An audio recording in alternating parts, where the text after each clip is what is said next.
Assalamualaikum warahmatullahi wabarakatuh. Perkenalkan, nama saya Mia Sarimurti, saya dari kelas 5A.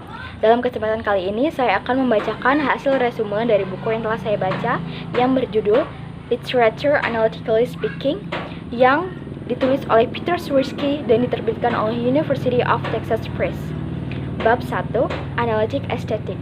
Seseorang bisa membuat teori sastra dan menggunakan individu sebagai dokumennya, serta seseorang dapat membaca karya sastra individu dari sudut pandang teori sastra atau dalam upaya untuk membuat prinsip-prinsip teori sastra yang muncul dari pemeriksaan karya individu. Menurut Aristoteles, puisi merupakan sekumpulan kritik praktis yang penuh dengan nasihat bagi penulis drama yang mengedepankan struktural dan derivasi penilaian estetika tentang karya yang dirujuknya. Di sisi lain, terdapat filsuf yang meletakkan serangkaian postulat normatif penyelidikan ke dalam estetika tragedi, komedi, dan puisi. Tidak semua pertemuan dan penilaian estetika harus melibatkan seni. Bagi banyak orang, pemandangan alam bisa menjadi sumber keindahan yang menakjubkan. Lalu, tidak semua penilaian tentang seni bersifat estetik. Pertimbangan kognitif, moral, fungsional, bahkan kelembagaan peran dalam kontak dengan karya seni secara teratur. Dalam sejarah singkatnya, orientasi analitik sangat bermanfaat. Jika filsafat analitik berurusan dengan analisis makna, maka estetik analitik berurusan dengan makna seni dan pengalaman estetika. Maknanya haruslah dipahami secara inklusif dari ontologi seni, hakikat fiksi, sifat representasi, dan mekanisme respon emosional terhadap seni, hingga sifat estetika dan hubungannya dengan artistik, kognitif, ataupun moral. Studi sastra sendiri dengan banyak subdomainnya seperti epistemologi, narratologi, dan teori genre menggambarkan lingkungan multidisiplin. Namun, hal yang sama bisa dikatakan seni visual dan seni pertunjukan. Salah satu topik estetika yang patut dihargai ialah perluasan keteraturan ontologis, gaya atau struktural dari satu bentuk seni ke bentuk yang lainnya. Bab 2, Artwork. Pemahaman tentang seni bergantung pada bentuk ontologi kita. Ontologi membantu kita untuk mengetahui suatu karya seni dan membedakannya dari karya seni yang lain. Ontologi seni tidaklah sama dengan teori seni yang ditujukan untuk memperhitungkan nilai estetika karya seni, kelembagaan status, dan jenisnya. Namun, semua ontologi memiliki cabang untuk jenis kriteria yang sesuai dengan nilai estetika yang telah ditentukan, dan di dalamnya tidak banyak membicarakan tentang nilai, status, atau peringkat karya seni. Menurut Curry, sebuah karya seni ialah suatu jenis tindakan yang dengannya seorang seniman memberikan contoh sebuah peristiwa. Sebuah karya seni tidak lagi dijelaskan dalam istilah objek ataupun pola struktural, yakni sesuatu yang dapat disentuh ataupun ditiru teksturnya seperti yang sering kita lakukan terhadap sebuah patung, serta bukanlah sebuah karya seni yang bisa didengarkan. Menurutnya, orang tidak pernah bisa berinteraksi dengan sebuah karya seni. Karena karya seni merupakan jenis tindakan, bukan sebuah objek untuk direnungkan, dibaca, ataupun dinikmati. Jenis tindakan di sini ialah suatu tindakan yang bisa dilakukan atau dibuat oleh individu yang berbeda pada waktu yang berbeda. Contohnya ialah menulis novel. Corey mencontohkan bahwa lukisan tidak termasuk suatu jenis tindakan, namun sebagai hasil dari suatu tindakan. Dalam bahasa Yunani kuno, kata penyair berarti pembuat, yakni membuat hal-hal yang tidak ada sebelumnya. Ini berarti sebuah karya diciptakan. Poin utama tentang karya seni bukanlah pada jenis tindakan, namun hasil dari tindakan tersebut. Pada awalnya, heuristik hanyalah proses di mana karya seni diciptakan, namun sekarang heuristik menjadi sekumpulan fakta yang secara relevan secara estetika tentang asal-usul suatu karya. Bab 3, Work and Text. Karya seni tidaklah setara dengan strukturnya jika dilihat dari sudut pandang identitas. Keestetikaan sebuah karya seni tidaklah bergantung pada sejarah penciptaannya. Jenis lokalisme khusus studi sastra adalah tekstualisme, yang berarti karya sastra identik dengan teksnya. Dalam hal sastra, lokalisme pasti tidak mungkin untuk dilakukan sehingga kita harus membedakan tekstualisme dari jenis lokalisme lainnya. Tidak seperti interpretasi musik, lukisan, ataupun patung, di mana kita secara langsung bisa melihat sifat-sifat karya tersebut seperti suara, warna, ataupun tekstur. Interpretasi estetika sebuah novel haruslah didahului dengan pemahaman linguistik. Sastra menunjukkan kualitas gambar yang paling terlihat berbentuk dalam sebuah puisi.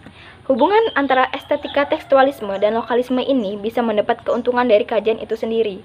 Dalam studi sastra, manifesto tekstualis yang paling berpengaruh ialah The Intentional Fallacy karya Wimsatt dan Beardsley pada tahun 1946 dan The Anatomy of Criticism karya Frey pada tahun 1957. Seseorang tidak bisa menghargai hal-hal yang melengkapi sastra seperti pengaruh, genre, dan keasliannya tanpa melangkah keluar dari teks ke dalam karya tersebut. Tekstualisme juga mendapat dukungan yang kuat di beberapa bidang analitik. Pada tahun 1988, dukungan terhadap estetika tekstualis disampaikan oleh Nelson Goodman dan Catherine Elgin dalam Reconception in Philosophy and Other Arts and Sciences. Mereka mengatakan bahwa karya dan teks merupakan satu kesatuan yang berhubungan dan karya tersebut dapat diidentifikasi sebagai alternatif dengan teks. Bab 4. Fiction and Non-Fiction. Filsuf Yunani membedakan fiksi dengan non-fiksi. Fiksi diwakili dengan puisi, sedangkan non-fiksi diwakili dengan sains. Itu berarti fiksi merupakan hal yang tidak nyata atau hanya hayalan, sedangkan non-fiksi adalah suatu hal yang nyata dan bukan hanya sebuah hayalan. Selain itu, perbedaan dari fiksi dan non-fiksi dapat dilihat dari bahasa ataupun genre. Menurut Hugh Wilder dalam bukunya Intention and the Very Idea of Fiction pada tahun 1988, fiksi merupakan suatu hal yang tidak nyata. Fiksi bukanlah keadaan yang sebenarnya. Fiksi sebagai kategori sastra hanya diakui pada abad ke-18 dan awal abad ke-19. Sebelum abad ke-18, tidak ada yang menyadari bahwa penulis sedang menulis fiksi. Karena fiksi sastra belum muncul, fiksi menunjuk tidak faktual. Begelman memiliki asumsi awal bahwa fiksi dibuat berdasarkan atribut tekstual, faktor yang pada akhirnya mengalahkan hal lainnya. Fiksi juga dibuat atas dasar kriteria publik, dan itulah mengapa penilaian fiksi tidak. Fiksi merupakan proses yang berpotensi untuk salah, namun bisa diperbaiki. Ketika pembaca menilai apakah sebuah karya itu fiksi atau bukan, mungkin saja pembaca bisa salah. Seperti teori fiksi yang kredibel harus mampu menangkap kompleksitas niatnya yang terlihat kurang tugas atau homogen daripada yang sering diasumsikan. Dalam kehidupan nyata, fiksi ialah sebuah khayalan sebagai lawan dari ulasan non-fiksi. Untuk itu, kita perlu mengenali dari fiksi dan non-fiksi. Menurut Lamb, narasi fiksi dan ulasan non-fiksi tidak menimbulkan interpretasi masalah selama kita memahaminya. Dalam teori fiksi intensionalis, faktor kuncinya ialah tindak tutur dari penulisnya. Namun, menurut Wilder, fiksi ditentukan oleh fungsi karya dalam konteks, yakni oleh sejarah penerimaannya. Meskipun novel dibuat dengan bahasa kiasan, hal itu akan membuat kita sulit menemukan mana yang bukan non-fiksi. Secara umum, tidak ada apapun yang membuatnya bersifat fiksi.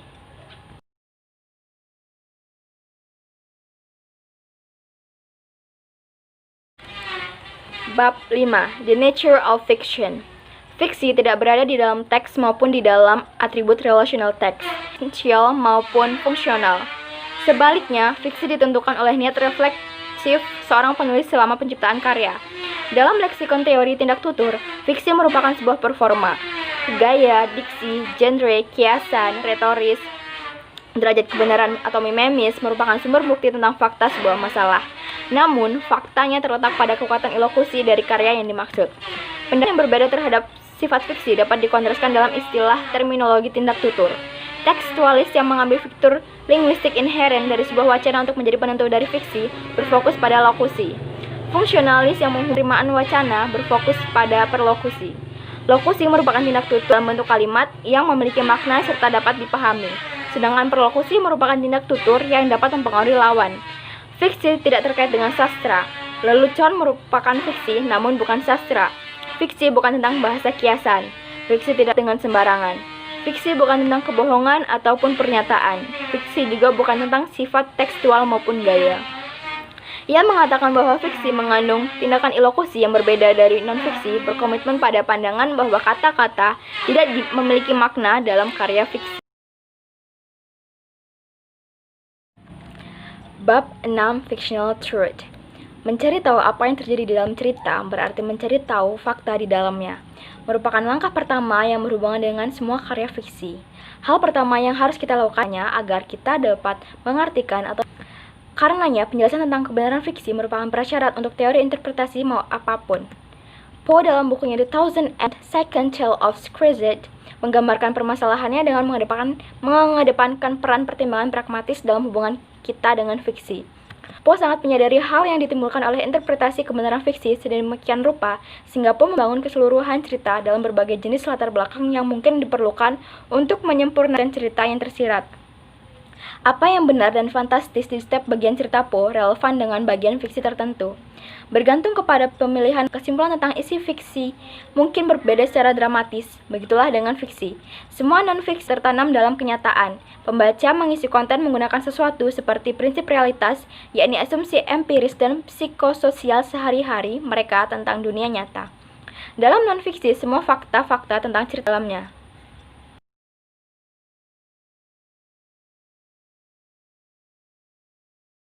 Berbeda dengan non-fiksi, di dalam fiksi, hal yang terdapat dalam cerita bisa jadi benar di dalam cerita, namun benar dalam dunia nyata atau dalam kenyataan.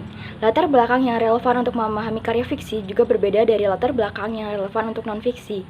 Namun, hal yang sama dari fiksi dan non-fiksi ialah kita tidak dapat menggunakan prinsip realitas untuk menafsirkan atau mengartikan apa yang terjadi di latar tempat dalam sebuah cerita.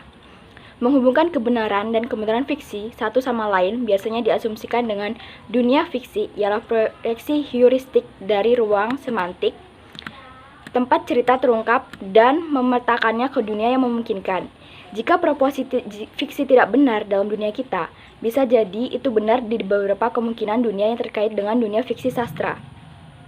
Kebenaran fiksi dapat dianalisa dalam kerangka yang benar di satu dunia yang memungkinkan.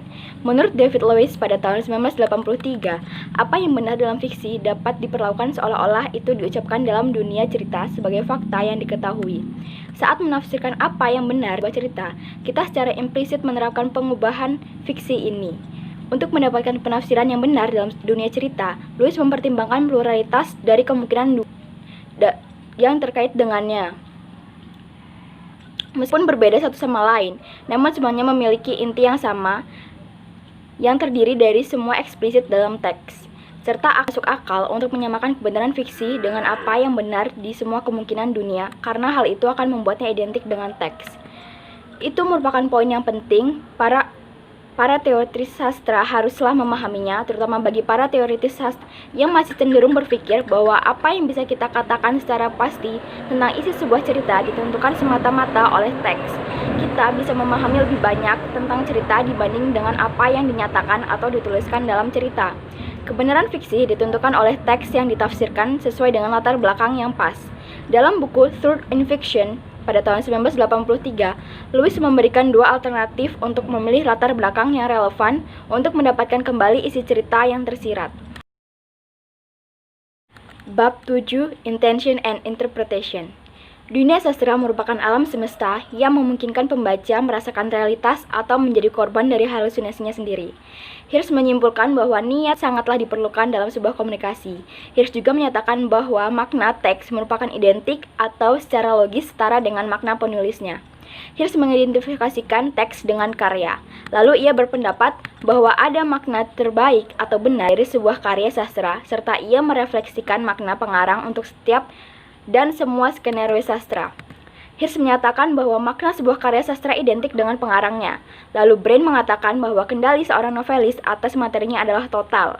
Sebuah karya bisa memiliki makna yang mungkin saja tidak diinginkan oleh pengarangnya. Meski dalam kehidupan nyata, orang melakukan sejumlah tindakan dengan bahasa, seperti halnya menyindir atau menegaskan, fiksi sastra hanya menghususkan diri dalam mempresentasikan tindakan tersebut. Dengan kata lain, sastra hanyalah mewakili tindakan tersebut dan tidak terlibat dalam tindak tutur tersebut. Dalam sebuah kehidupan, tujuan komunikatif dari interpretasi menuntut adanya perhatian pada niat pembicara. Namun, bahasa sastra dikatakan sebagai pengecualian di aturan ini, karena bahasa dalam sebuah karya sastra hanya mewakili tindak tutur dan bukan memberi contoh pada tindak tutur dalam pembuatan fiksi. Menurut Beardsley, pada tahun 1970, originalitas atau keunikan adalah fitur teks. Persamaan teks dengan karya konsekuensi serius untuk tesis anti kesengajaannya. Originalitas merupakan atribut karya, bukan teks. Jika sebuah narasi menunjukkan kualitas estetika dari aslinya, untuk mengetahui hal ini, kita perlu melampaui teks ke konteksnya, di mana niat pengarangnya membentuk subset yang tepat. Karya seni merupakan struktur estetika yang dibuat dalam konteks seni sejarah tertentu. Atribusi kualitas estetika seperti originalitas hanya kompatibel dengan intensionalisme. Hanya ada satu interpretasi terbaik yang ditetapkan oleh niat penulis. Intensionalisme moderat memungkinkan beberapa makna karya tidak ditetapkan oleh penulis. Itulah mengapa tidak masuk akal untuk berbicara penafsiran yang paling benar. Bab 8. Aesthetic Evolution. Kebenaran sastra tidak selalu membutuhkan mimesis. Seseorang dapat membentuk hubungan yang realistis dengan menggunakan dunia lain. Terkadang akan menguntungkan untuk percaya pada kepalsuan dibanding kebenaran. Kebenaran representasi merupakan konsep yang jauh lebih kompleks dibanding dengan kutipan hafalan. Evolusi unggul dalam hal membentuk suatu pikiran dan tubuh untuk secara akurat memberikan respon terhadap lingkungan. Menurut Wilson, kreativitas artistik membantu mengisi kesenjangan antara respons naluri kita terhadap dunia dan kemungkinan respons yang tidak terbatas dalam kecerdasan individu dan masyarakat. Seni membantu kita dalam memahami lingkungan dengan cara memberitahu apa yang seharusnya tetap menjadi jalur bercabang yang dibuka oleh kemampuan kita yang berkembang untuk memahami dan memanipulasi dunia secara instrumental. Wilson menyatakan bahwa seni mungkin dipahami secara fundamental dengan pengetahuan tentang aturan epigenetik yang berkembang secara biologis yang membimbing mereka. Karya merupakan upaya menata tata busana keluar dari dunianya. Sastra dapat dianalisa dalam kaitannya dengan keberagaman budaya yang hampir tak terbatas, di mana sastra memiliki tujuan untuk mengamankan sumber daya yang ditujukan untuk pengembangan arah evolusi ke analisis ekonomi perilaku karakter.